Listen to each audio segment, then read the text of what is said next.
Lokaci kenan,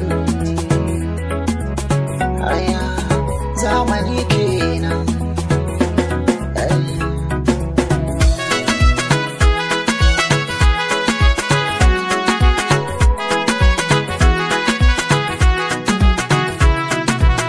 Zamani na da lokaci kuma lokaci baya a jira, saukaci wa lokaci babu fifike ba a fira.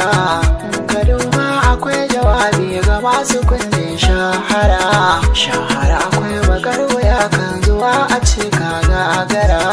Na ga kalubale iri da iri wanda an kai mini, masu kyara gare ni yau gashi so na kewa kwarjini.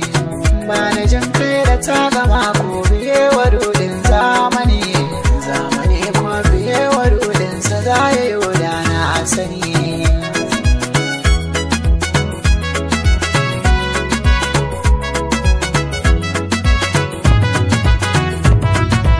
Ina karatu a sokutan shehu wasu wannan foliyo, nawa burin na kammala dan na fara aikin rediyo.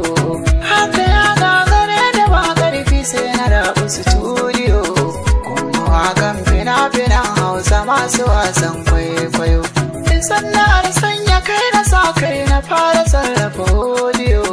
Masha Allahu ya nufa yanzu har ina yin bidiyo, har ina burge wasu sosai suna kira na senior.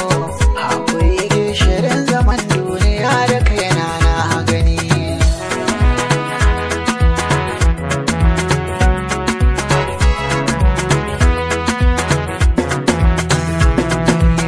Wanda zai haƙuri tabbata a sanna zai katari, ku kyale dan mazari domin jikarsa ba guziri.